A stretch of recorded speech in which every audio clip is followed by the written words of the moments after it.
신약성경 마태복음 28장 16절부터 20절까지 말씀입니다. 말씀을 교독해서 보겠습니다.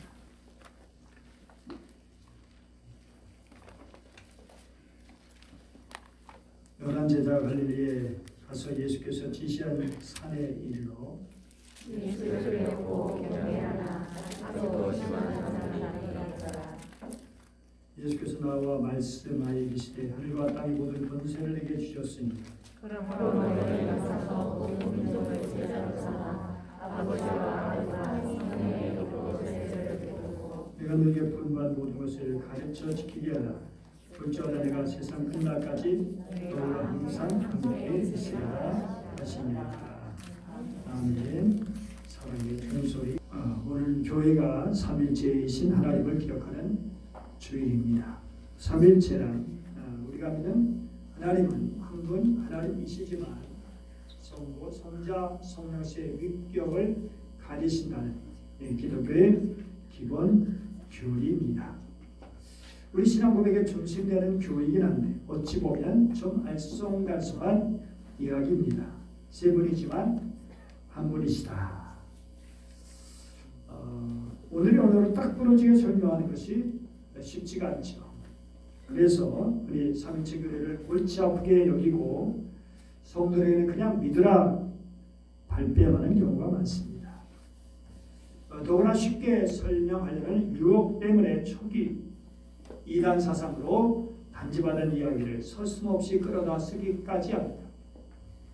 하지만 삼일체는 우리 신앙의 선조들이 체험한 하나님에 대한 신앙 고백이지 누가 만들어놓은 복잡한 신학 체계가 결코 아닌 것입니다. 종교적인 천재들이나 이해할 만한 교리를 근간으로 하는 그런 종교는 보편성을 잃고 말 것입니다. 그러므로 오늘 우리는 선조들의 그리고 오늘을 살아가는 우리들의 신앙 고백 차원에서 삼위일체를 묵상해야 할 것입니다. 삼위일체 출발점은 바로 예수님을 하나님으로 고백하는 데 있습니다. 그리고 예수께서 부활하신 후 부어주신 성령님도 하나님이시라는 고백에 있습니다. 오늘 우리가 어렵게 생각하는 삼일체에 대한 이론적 틀은 이런 신앙 고백을 반대하는 이들 때문에 세계를 잡아서 나온 것뿐입니다. 사실 성경에는 삼일체라는 단어가 나오지 않습니다. 그러나 신구약 성경이야말로 삼일체를 설명해주는 교과서라고 할 수 있습니다. 물론 성경이 삼일체를 설명하는 교리책은 결코 아닙니다. 오직 삼일체 신앙 고백이 곳곳에 녹아 있을 뿐이죠. 오늘 복음에는 그것이 드러나고 있습니다. 마태복음 마지막은 소위 지상 명령이라는 것이죠. 그러고 너희를 가서 모든 민족을 제자로 삼아서 아버지 아들과 성령의 이름으로 세례를 베풀고 그리고 바로 내가 너에게 분부한 모든 것을 가르쳐 지키게 하라. 가르치라. 깨닫게 하라. 예수님의 말씀이 무엇인지 하나님의 말씀이 무엇인지를 분명히 이해하고 깨닫게 하고 그리고 그것을 삶 속에서 실천할 수 있도록 하라. 그래서 예수의 사람 하나님이 원하시는 공동체 하나님 나라의 비전을 가슴에 품고 살아가는 그 백성들이 이루어지는 그런 공동체를 이루게 하라는 말씀인 것이죠. 이것은 예수님께서 말씀하신 것이죠. 그러면서 당시 마태복음을 기록한 마태 공동체의 삶의 자리를 반영하고 있기도 한 것입니다. 마태 공동체는 성부, 성자, 성령, 삼위 하나님을 이미 고백하고 있었던 사람들입니다. 그래서 세례를 베풀 때 삼위 이름으로 세례식을 거행했습니다. 그런데 이들은 성삼위를 부를 때 세 개의 신을 떠올리지는 않았습니다. 오직 한 분 하나님을 떠올리면서 세 분의 이름을 불렀습니다. 어떻게 이런 일이 가능했을까요? 초기 신앙인들은 예수님에게서 하나님을 보았어요. 특별히 예수님께서 승천하시고 난 다음 지상에 머무셨던 예수야말로 사람의 몸을 입으셨던 하나님이셨다고 확신하기 이르죠. 하나님께서 성령께서 하신 일이 무엇인지 우리 눈으로 보고 귀로 들으면서 체감할 수 있도록 확실히 보여주신 분이 다름 아니라 예수이시오. 그렇게 하늘 사랑을 드러내신 예수님을 하나님이 아니라고 말할 수가 없었던 겁니다. 예수님을 통해서 하나님을 체험했던 거죠. 그것은 요한복음 도마의 입을 통해서 잘 보여주고 있어요. 나의 주님이시여 나의 하나님이십니다. 부활하신 예수님을 그렇게 의심 많았던 도마가 고백하게 되어진 것입니다. 또한 예수님은 승천하시면서 당신의 숨결을 당신의 영을 제자들에게 불어 넣어 주셨죠. 숨을 내쉬면서 성령을 받으라. 그 영이 바로 예수님이었고 동시에 하늘 아버지이심을 고백하지 않을 수 없었죠. 성령께서 하신 일이고 하늘 아버지의 사랑이고 예수 그리스도의 사랑이었기 때문입니다. 성령을 통해서 저희는 또 하나님을 체험하게 된 것입니다. 그 하나님은 구약 성경에 나오는 하나님, 곧 이스라엘을 압제에서 해방시켜 주신 분, 천지 만물을 창조하신 그분과 다름이 없었습니다. 주님과 이스라엘을 통해서 체험한 하나님, 예수를 통해 체험한 하나님, 성령을 통해서 체험한 하나님, 다른 분이 아니었습니다. 주님의 제자들 역사상 세 분의 하나님을 만났지만 그 세 분은 셋이 아니라 하나였다는 신비입니다. 요한일서 4장 16절 하나님은 사랑이시라라고 말씀하죠. 그런데 이 세 분에게서는 사랑이 충만하게 동일하게 나타냈고 그 사랑의 고리에서는 셋을 결코 분리해낼 수가 없었던 겁니다. 이런 거 우리가 하나님을 체험적으로 만났을 때, 또 예수님을 인격적으로 만났을 때, 성령님을 영으로 만났을 때 우리는 동일한 하나님의 사랑 안에 있게 되더라는 고백입니다. 성부 하나님 체험과 성주 하나님 체험 그리고 성령 하나님 체험은 나눌 수 없는 그 무엇이라는 깨달음이 삼위가 하나님으로서 하나라는 고백으로 이어지게 된 것이죠. 그런데 초기에는 이것을 부정하는 이들이 있었습니다. 이름하여 이단들입니다. 그 첫 번째가 예수님은 하나님이 아니야, 하나의 피조물일 뿐이야 라고 말하는 것입니다. 유대교는 전통의 유신 사상에 배치되는 신념에서 나온 사상이었죠. 그 대표 아리우스라고 하는 사람, 그래서 아리우스파의 이단 사상이죠. 이런 이들은 체험적인 고백이 아니라 이성적인 고백이었죠. 예수님의 사랑을 제대로 체험했다면 이런 이성적인 태도는 발생하지 않았을 겁니다. 또 하나는 이와는 반대로 저 사람이 아리우스라는 그런 사람이에요. 성자 예수는 영원한 존재가 아니지만 성과 유사한 본질이라, 유사라는 게 뭐 똑같은 게 아니고 비슷하다 얘기죠. 그 신성을 가진 존재로서 하늘로도 불릴 수는 있지만 참 하나님은 오직 성부 하나님뿐이다. 그런 의미에서 예수는 인간과 하나님의 중간 존재다, 성부에게 종속된 개념이라는 그런 주장을 아리우스라는 사람이 그 무리들이 했던 것이죠.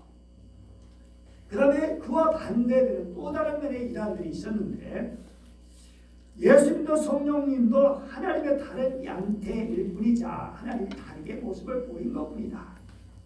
셋이라는 개념을 아예 없애버린 것입니다. 사회를 사랑하는 사람 중심으로 이런 생각을 하는 사람들이 있었는데 이는 극단적으로 예수님의 인성을 그리고 예수님의 역사성까지 부인한 데까지 이래요. 하나님이 유령처럼 인간의 모습으로 나타났다가 사라졌다는 거예요. 하나님이 인간 예수의 몸을 입고 있다가 예수님의 십자가에 못 박힐 때 하나님은 쏙 올라가 버리고 인간 예수만 죽었다라고 하는 그런 이야기죠. 이런 이론을 가연설 또는 양태론이라고 부르는 거죠. 양태론은 여러 가지 비유로 이제 말하게 돼요. 한 남자가 아들도 되고 아빠도 되고 남편도 되고 그렇다는 얘기지만 양태로 이야기죠. 태양은 하나이지만 빛도 빛으로도 연료도 또는 에너지로도 나타납니다. 나무의 뿌리와 줄기와 가지가 있듯이 성부와 성령, 성자, 성령도 일어납니다. 물이 얼음도 물도 수증기가 되는 것처럼 하늘도 필요에 따라 그렇게 모양새를 바꿔서 우리에게 나타난다. 아주 그냥 그럴듯한 그런 예화이지만 이것은 양태론적인 그런 이야기인 것이죠. 이 모든 것들은 살아계신 하나님을 체험적으로 만난 신앙 고백이 아니라 사회적인 통찰일 뿐이라는 것이죠. 그래서 이런 사상이 그릇되다는 것을 설명할 필요가 있었어요. 하나님은 체험되는 분이지 결코 분석되는 분은 아니다. 그래서 처음으로 교회 수장들이 모인 공회가 열리게 되었던 거죠. 이런 이단들이 있기 때문에 어떤 때는 이걸 공식적으로 어떻게 정말 이렇게 이제 이것을 구체적으로 표현할 그런 방법이 필요했는데 제일 먼저 325년 니케아 공의회가 있었어요. 콘스탄틴 황제죠. 이 사람에 의해서 325년 6월 19일 날 니케아라고 하는 콘스탄티노플의 작은 그런 마을인데 당시 콘스탄틴 황제는 여기저기 다니면서 이제 황제 일을 했어요. 그러니까 그 당시는 이거 보면 지금 이제 터키 지역인데 그 당시에 그 뭐 로마는 그야말로 천밥심세다 이렇게 말할 수도 있었겠죠. 어쨌든 그래서 이제 이렇게 했는데 저 그림이 바로 그 니케아 공회를 이제 그림으로 그린 그런 것입니다. 이 니케아 공회에서 이제 어떤 결과였냐? 결국 아리우스파가 단죄되어진 것이죠. 아버지와 아들은 동질이다. 유사가 아니라 동질이다. 그래서 니케아 신조가 채택됐어요. 물론 우리가 니케아 신조는 좀 약간 다른 거고 이제 그 뒤에 다시 이제 수정이 되어지지만 아버지 아들을 이질로 부른 아리우스파를 이단으로 정죄했던 것을 볼 수 있습니다. 두 번째 이제 공회가 바로 콘스탄티노플 공회라는데 때는 381년 로마 황제 데오도시우 1세에 의해서 소집돼 가지고 콘스탄티노폴리스 즉 현재 터키 이스탄불이죠. 여기서 열리게 되었습니다. 그래서 이제 여기서 니케아 콘스탄티노플 신경이 이렇게 만들어졌는데 이름하여 그냥 우리는 니케아 신경이라 이렇게 부르기도 합니다. 이 신경의 요점은 무엇이냐면 성부, 성자, 성령 각 삼위 하나님에 대한 믿음을 고백하는 것이로 오늘날 니케아 신경은 교회에서 이단 시기의 가늠자가 되는 그런 문건이기도 합니다. 어쨌든 우리 신앙의 선조들이 체험한 하나님은 분명히 세 분이었습니다.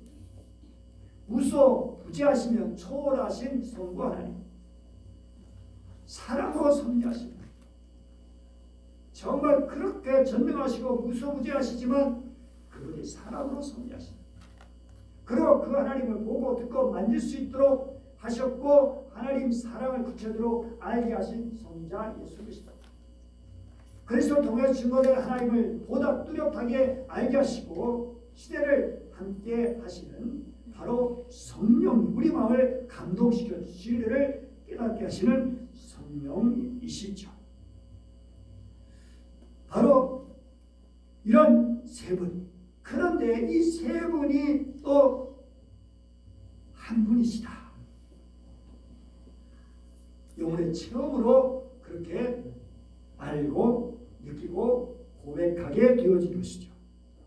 세 분을 통해서 하나님의 사랑의 물결을 느꼈고 세 분 모두를 통해서 하나님의 사랑의 능력을 체험했고 하나님은 사랑이시다 라고 요한일서 4장 16절에 고백할 때 이 셋은 하나의 사랑의 불길로 모여 계시는 거죠. 그렇기 때문에 삼일체 고백은 단지 이론적인 것이 끝난 게 아니라 바로 체험이고 가르침이고 실천이 되어지는 것입니다. 잡히지 않는 성부 하나님과의 만남, 역사에 남긴 예수 그리스도의 흔적과의 만남, 지금도 바람처럼 우리와 동행하시는 거룩한 영과의 만남에서 삼위일체 신비가 고백될 수 있는데요. 세 분의 사랑으로 하나이신 것처럼 바로 우리도 사랑으로 하나가 되는 것을 가르쳐 주시고 그런 기도를 또 주님이 하셨던 것을 볼 수 있습니다. 세 분이 사랑의 고리로 하나이시다. 그처럼 우리가 내가 다른 그런 인생들, 내가 만나는 사람들, 우리 함께 더불어 살아가는 그런 사람들을 사랑으로 포함하는 때 그것은 삼위일체 신비를 살아가는 것이죠. 얼어붙은 역사의 사랑을 불어넣는 것. 그래서 모든 것이 제자리로 돌아와 창조 질서를 회복하도록 그렇게 헌신하는 것은 삼위일체 신비를 제대로 그렇게 그 가르침을 제대로 살아가는 일인 것입니다. 교회는 세분 하나님이 하나님을 교리적으로 설명하기 위해서 쓴 용어가 있습니다. 그 용어가 다름 아니라 상호내주라고 하는 용어. 한번 해보시죠. 상호내주. 상호 서로 간에 내주한다. 내주가 뭐예요?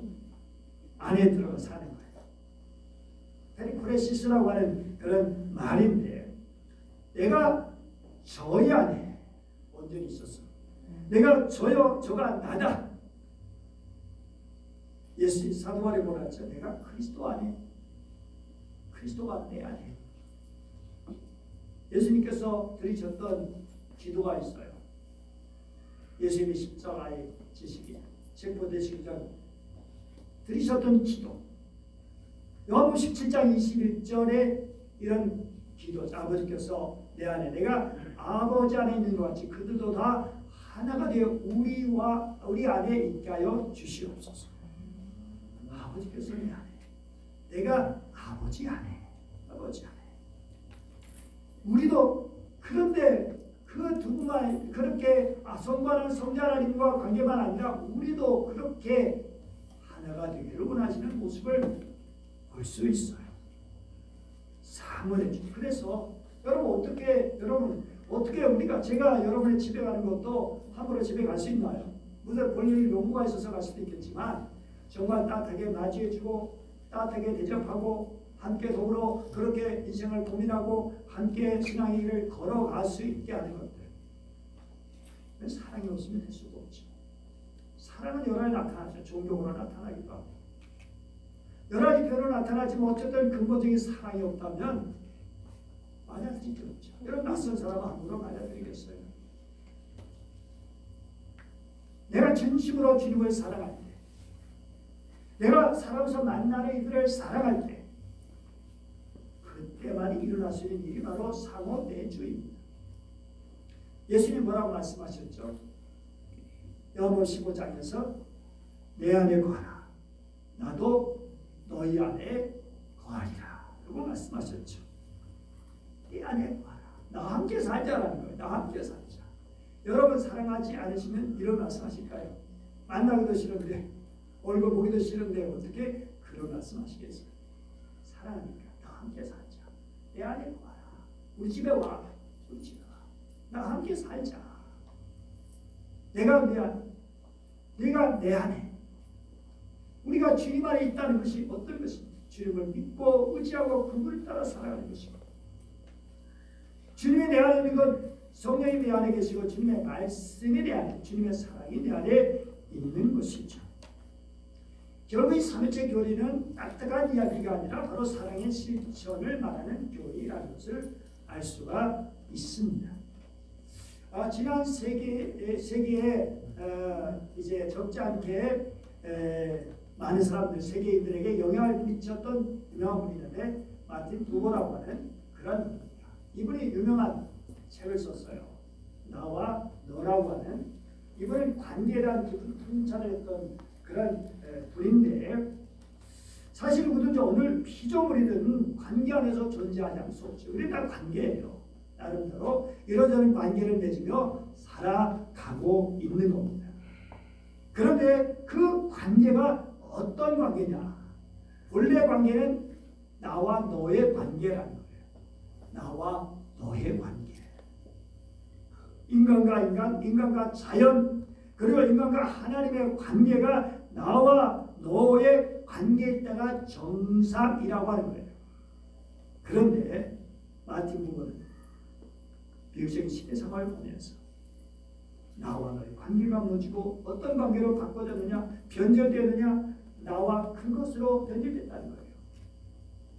그것, 나와 너는 거기에 사랑이 있는 것이고 존경이 있는 것이고 이해가 있는 것이고 협력이 있는 것이고 더불어 함께 살아가는 삶이 있는 것인데 존중이 있는 것인데 그것은 그것 무시하는 것이고 관심 갖지 않고 함부로 대하는 것이고 그것으로 대하는 가운데 결국 전쟁이 일어나고 그걸 통해서 수많은 여러 가지 문제들이 세상에 있게 되는 거죠. 자연을 그것으로 바라보다 보니까 자연을 함부로 그렇게 남획하고 오염시키고 그래서 오늘 우리가 그 대가를 그냥 아주 그냥 독특하게 치르고 있는 것을 볼 수 있어요.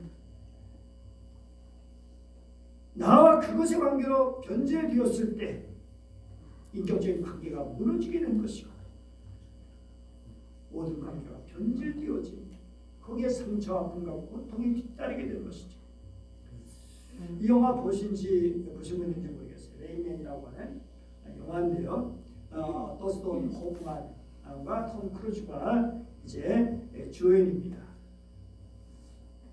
이 둘은 이 영화는 이제 재산 상속을 둘러싸고 이제 미묘한 관계인 두 형제가 여행을 함께 하면서 겪는 그러한 이야기예요.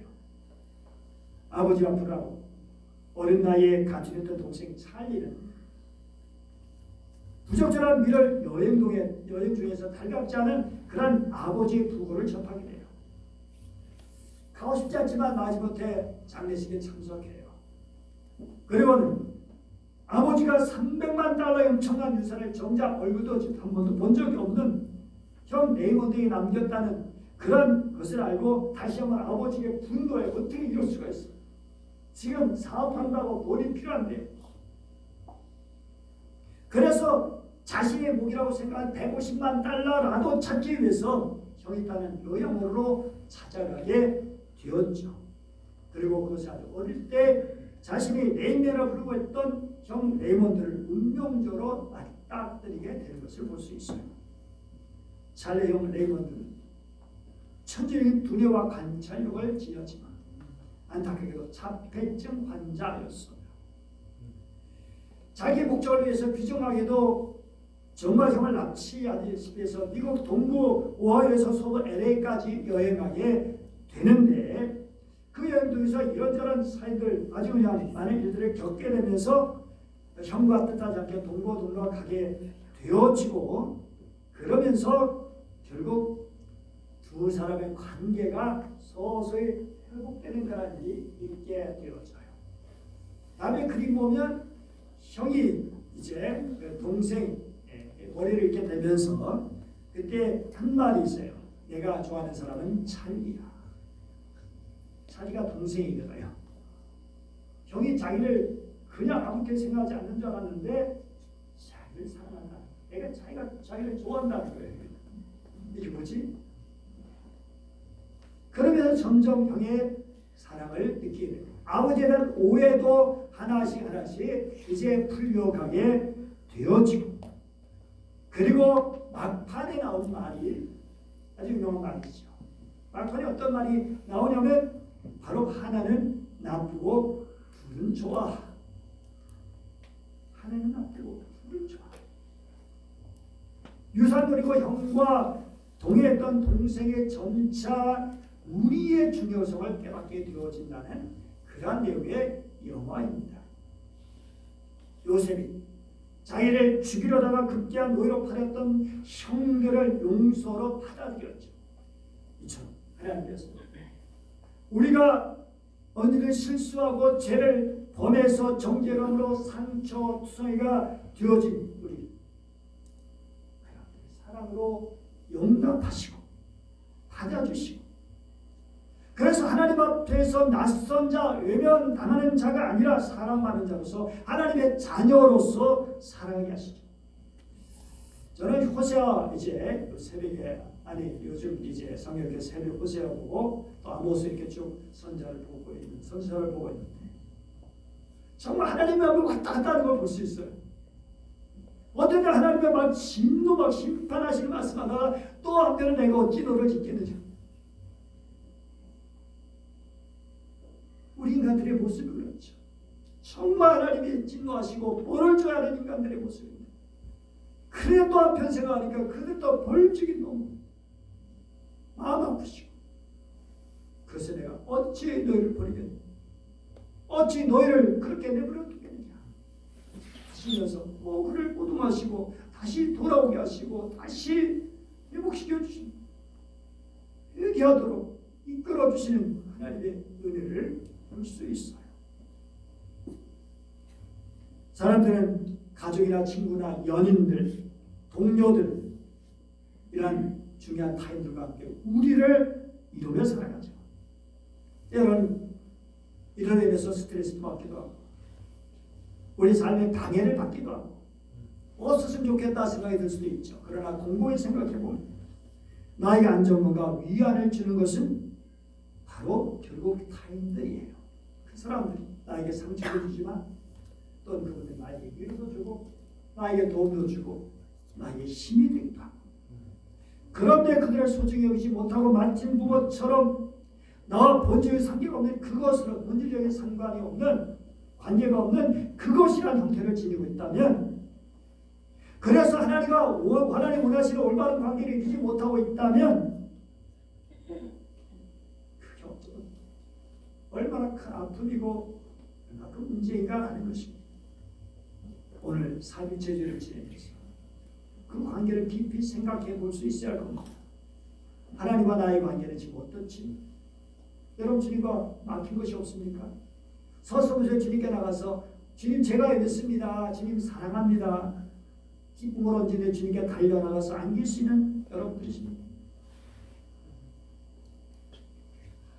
여러분들이 만나는 분들과 어떤 관계입니까? 여러분 가족들과 관계, 우리 사랑하는 성도들과 어떤 관계입니까? 서복한 관계.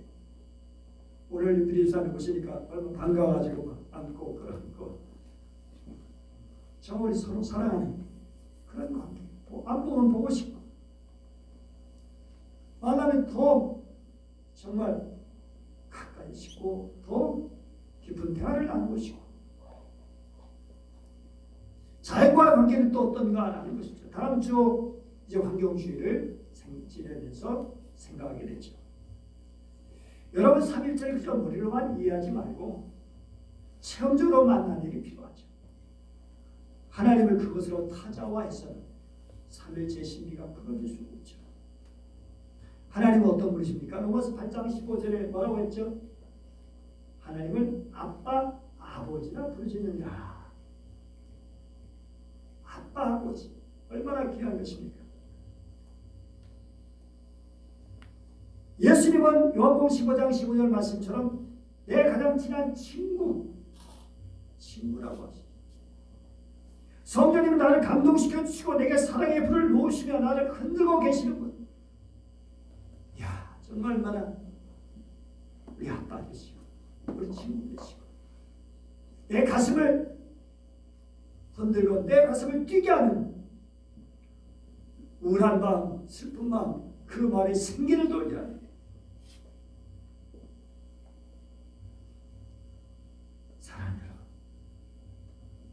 하나님을 나와 너와의 관계로 만나지 않으면 하나님은 우리에게 없다고 할 수 있어요. 하나님과 관계가 없는 것이죠. 내 주변의 사람들도 마찬가지예요. 정말 그들 나와 그것의 관계로 만난다면 결국 그것은 내 이웃을 내 몸같이 사랑하라고 하시는 그런 주님의 말씀을 우리는 지키지 못하고 살아가는 것이죠. 또 다른 너, 또 하나의 너. 그래서 삼일체라는 신앙 고백은 하나님 하나님과의 바른 관계, 이웃과의 바른 관계, 그리고 자연과의 바른 관계, 이런 사랑의 관계에서 있지 않으면 알 수 없는 신비입니다. 삼위일체 신비를 머리로 풀려보려고 했던 어거스틴은 이런 이야기가 있어요. 바닷가의 모래사장에서 조그만 구덩이를 파고 바닷물을 손에 꺼내어 담고 있는 어떤 소년이 있어요. 그래서 너 뭐하냐? 그러니 저 바닷물을 다 벌써 여기 담으려 한다는 거예요. 바닷물을 다 담는다. 이게 말도 안 되는 얘기죠. 그래서 너무 어이없어가지고 비오는 어거스틴에게 그 아이가 뭐라고 하냐고, 당신이 지금 머리로 삼일체를 깨우치려 하는 것과 그것이 이어갔다. 아니 당신이 그 좁은 머리로 어떻게 그 삼일체를 다 이해하려고 하느냐. 이런 하늘의 음성을 듣게 되었다는 거죠.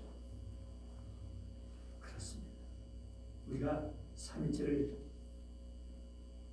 이른바 교리로 삼고 그것을 머리에 짜맞추려고 애쓰는 것입니다.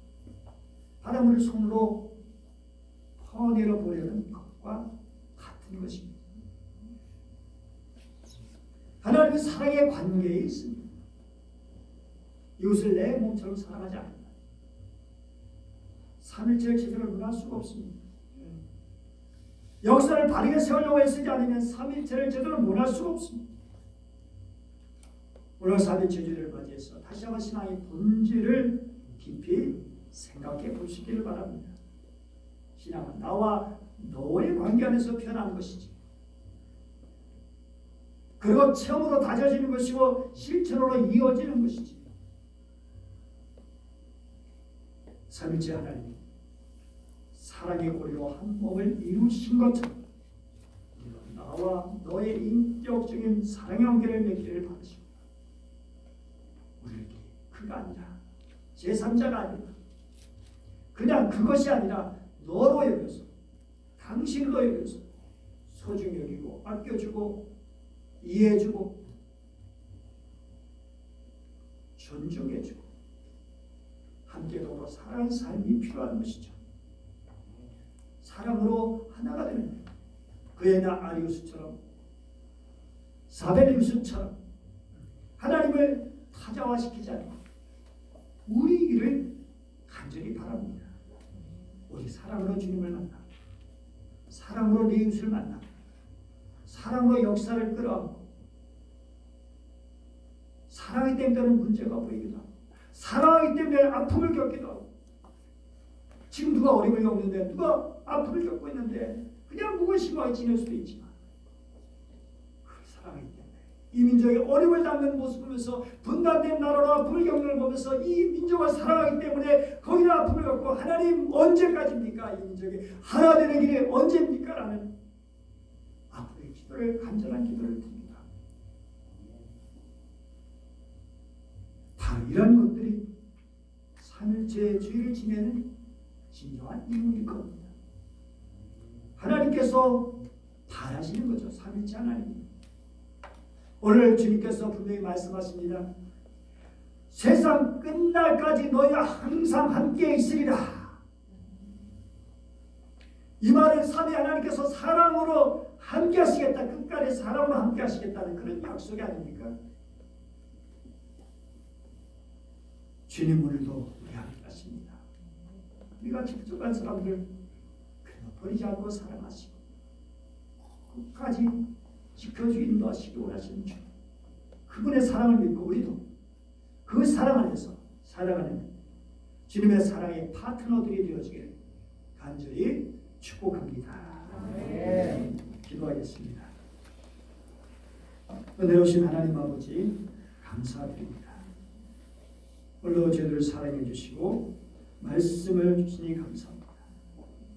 지금 그렇게 사랑으로 하나가 되시는데 우리는 과연 어떻게 살아가고 있는지, 우리는 어떻게 나 자신도 제대로 사랑하지 못하고 내 가족조차도 제대로 사랑하지 못하고 그렇게 무심하게 살아갈 때가 많이 있는 모습들입니다. 주여 용서하여 주시옵소서. 이제 주님을 진정으로 사랑할 수 있게 해주길 원합니다. 마음을 다하고 뜻을 다하고 힘을 다하고 성품을 다하여 내 옷을 내 몸같이 사랑할 수 있기를 원합니다. 하나님 이런 귀한 환경들을 사랑하고 잘 지켜가기를 원합니다. 그래서 삼일체 신비를 더 깊이 몸으로 체험하게 하시고 그 사랑으로 그 은혜로 오늘도 내일도 사랑하는 주의 백성들 되게 하여 주옵시기 원합니다. 귀하신 주 예수님의 이름으로 기도드립니다.